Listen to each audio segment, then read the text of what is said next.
اگر ناظرین صحافیوں کو دن دہاڑے مار دیا جاتا ہے اور تحقیق کرنے والی کمیٹی کا ایک رکن جو ہے وہ معطل ہو جاتا ہے، دوسرا چھٹی پہ چلا جاتا ہے اور صحافی کمیٹی بنانے پر مجبور ہیں، اور کراچی کے صحافی دوست ہمیں یہ کہہ رہے ہیں کہ جو لوگ اسٹوڈیو کے اندر بیٹھ کے ہم سے سوال پوچھتے ہیں فیلڈ سے، خدارہ ایسے سوال نہ پوچھیں کہ غلطی سے بھی ہمارے منہ سے کوئی ایسا لفظ نکل جائے جس کا نتیجہ ہمیں اپنی جان کو کھو دینے کی صورت میں بھگتنا پڑے۔ یہ انتہائی پریکیریس صورتحال نصرت، تو بول پھر لب آزاد تو نہیں رہے نا پاکستان کے اندر؟ اگر آپ کو ہر لفظ جو ہے وہ اس طرح بھانپنا پڑے کہ آپ کو پتا کہ اگر غلط نکلا تو مجھے کوئی گولی مار دے گا، یہ کس قسم کی رپورٹنگ کریں گے پھر آنے والے دنوں میں؟ اصل میں بھائی طلعت ہوا یہ ہمارے ساتھ کہ یہ جو عدلیہ کا بحران ہوا نا، اور اس میں بالآخر چیف جسٹس صاحب کو واپس آنا پڑا، اس سے ایک ہمارے ساتھ ایک زیادتی بھی ہوئی ہے کہ ہماری جو لیمیٹیشنز تھیں، ہماری جو کمزوریاں تھیں، ہمارے جو ولنریبل پوائنٹس تھے وہ آنکھوں سے اوجھل ہو گئے، اور ہمارا امپریشن یہ بنا ہے کہ جیسے ہم انویزیبل ہیں، کوئی ہمیں ہاتھ نہیں لگا سکتا، ہم بڑے ہی ہیں۔ جیسے میں آپ سے پہلے عرض کر رہا تھا کہ جرنلزم کے اندر جو سب سے بڑی جو زیادتی ہو رہی ہے وہ یہ ہوئی ہے کہ بہت اچھا ہوا ماشاءاللہ کہ الیکٹرانک میڈیا بھی پھیل گیا یہ وہ، لیکن جو پروڈکٹ بن رہی تھی نا جی، وہ پروڈکٹ کا شروع سے رجحان یہ رہا ہے، اس ایک واقعے کو چھوڑ کے باقی یہ ہے کہ بیٹھ کے آصفری زرداری کا مذاق اڑا لو کہ جی کرپٹ کمینہ یہ وہ، تو جو مرضی کہہ جاؤ، اچھا ان کے ساتھ میں تفریح بنا لو، وزیر اعظم کا ریکارڈ لگا لو، سیٹائر، زیادہ تر انٹرٹینمنٹ میں بات ہو رہی ہے۔ اب لاہور جیسے شہر میں طلعت صاحب گزشتہ 3 دنوں سے بڑے بڑے جلوس مار روڈ پہ نکلے ہیں، جس میں جو لوگ تقاریر کرتے ہیں وہ یہ کہتے ہیں کہ اینکر پرسنز باز رہیں، اس معاملے کو ڈسکس نہ کریں ورنہ وہ نتائج کے ذمہ دار ہوں گے۔ وہ جو جلوس نکالنے والے لوگ ہیں ان کو پاکستان کا 18ویں ترمیم والا consensus unanimously vote of confidence والا وزیر اعظم کل اسلام آباد میں بلا کے اپنی مسلمانی کا یقین دلاتا رہا،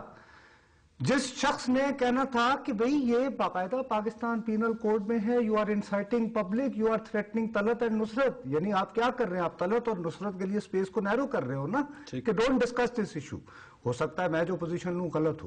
ہو سکتا ہے آپ جو پوزیشن لیں وہ غلط ہو، لیکن مجھے یہ حق تو دیں کہ میں غلط پوزیشن لے سکوں اور آپ اس کو کریکٹ کر سکیں۔ نہیں، یہ سپیس اب اویلیبل نہیں، یہ بات نہ کرو، اور اس کو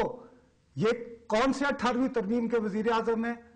آپ بات کرتے ہیں کہ سیاستدانوں میں ڈینسٹی ہوتی ہے، مولانا عبد القادر آزاد بادشاہی مسجد کا خطیب ہے تو اس کا بیٹا ہی کیوں خطیب ہے بادشاہی مسجد کا، اور وہ نائب خطیب ہے،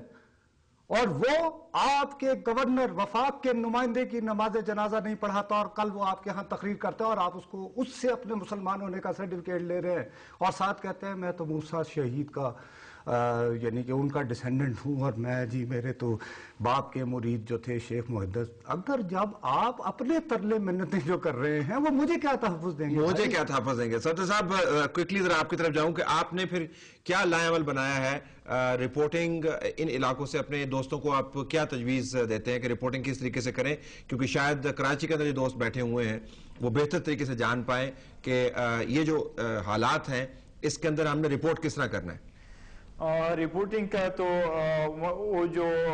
100% کا کلیئر رپورٹنگ ہے، صحافت ہے، وہ تو بالکل امپاسبل بنا دیا ہے آج کل کے حالات نے، لیکن پھر بھی میں یہ کہوں گا کہ جتنے بھی ہمارے صحافی بھائی ہیں رپورٹنگ جو ہے بالکل ہم نے قربانی دینی ہے، مزید دینی ہے، جو جس نے قربانی دی ہے اس نے بھی، لیکن ہم نے صحافت کو ہر حوالے سے زندہ رکھنا ہے، چاہے کچھ بھی ہو جائے۔ تو میں یہ مشورہ دوں گا کہ وہ صحافت پر کمپرومائز نہ کرے۔ باقی یہ قربانیوں کا جو سلسلہ چلا آ رہا ہے، یہ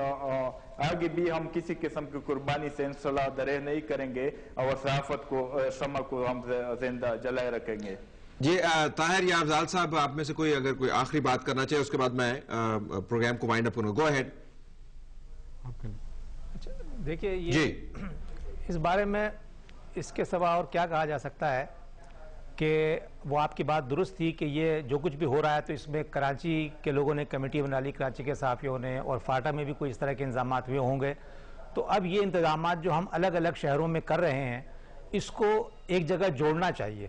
اور ایک ملک گیر سطح کے اوپر کوئی کمیٹی وجود میں آئے اور کوئی ملکگیر سطح کے اوپر کوئی اس کے لیے تحریک چلائی جائے, کوئی بات کی جائے,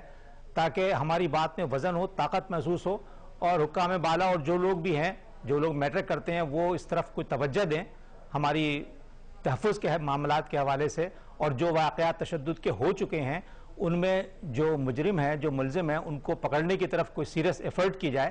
تو اس کے لیے ملکگیر سطح کے اوپر ایک کوشش ہونی چاہیے صحافیوں کے پلیٹ فارم سے. بہت شکریہ ہمارے چاروں دوستوں کا, نصرت, صفدر, طاہر اور افضل. ناظرین, بات صرف اتنی سی ہے کہ ہم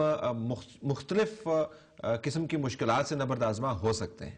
ایسا نہیں ہے کہ پاکستان کے اندر صحافی جو ہے وہ بل میں گھسا ہوا ہے اور وہ ڈرتا ہے, وہ بڑا دلیر ہے, اور آپ نے باتیں سنی ہیں, تمام نامساعد حالات کے باوجود وہ آپ کے سامنے رپورٹ لے کے آتا ہے. آپ یہ کہہ سکتے ہیں کہ شاید وہ اس کے اندر وہ پروفیشنلزم نہیں ہے جو آپ توقع کر رہے ہوں, یہ آپ کا تجزیہ ہو سکتا ہے, لیکن بہادری کے اوپر آپ بالکل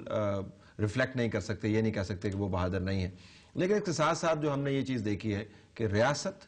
اور مملکت مکمل طور پر ریٹریٹ پر ہے. ہمیں لگتا ہے یوں ہے کہ جن لوگوں کے پاس جتنی بڑی بندوق ہے, اس کے آگے اتنی بڑی سنگین لگائی ہوئی ہے, وہ اتنے ہی غیر محفوظ اپنے آپ کو محفوظ تصور کرتے ہیں اور اپنے تحفظ پر خود کو مامور کیا ہوا ہے. ریاست اور مملکت کی ذمہ داری ہے کہ جو لوگ ریاست اور مملکت اور لوگوں کی فلاح کا کام کر رہے ہیں ان کو تحفظ فراہم کرے. اگر آج یہ تحفظ ان لوگوں کو فراہم نہیں کیا تو ریاست اور مملکت بھی محفوظ نہیں رہے گی. طلعت حسین کو اجازت دیجیے, اللہ حافظ.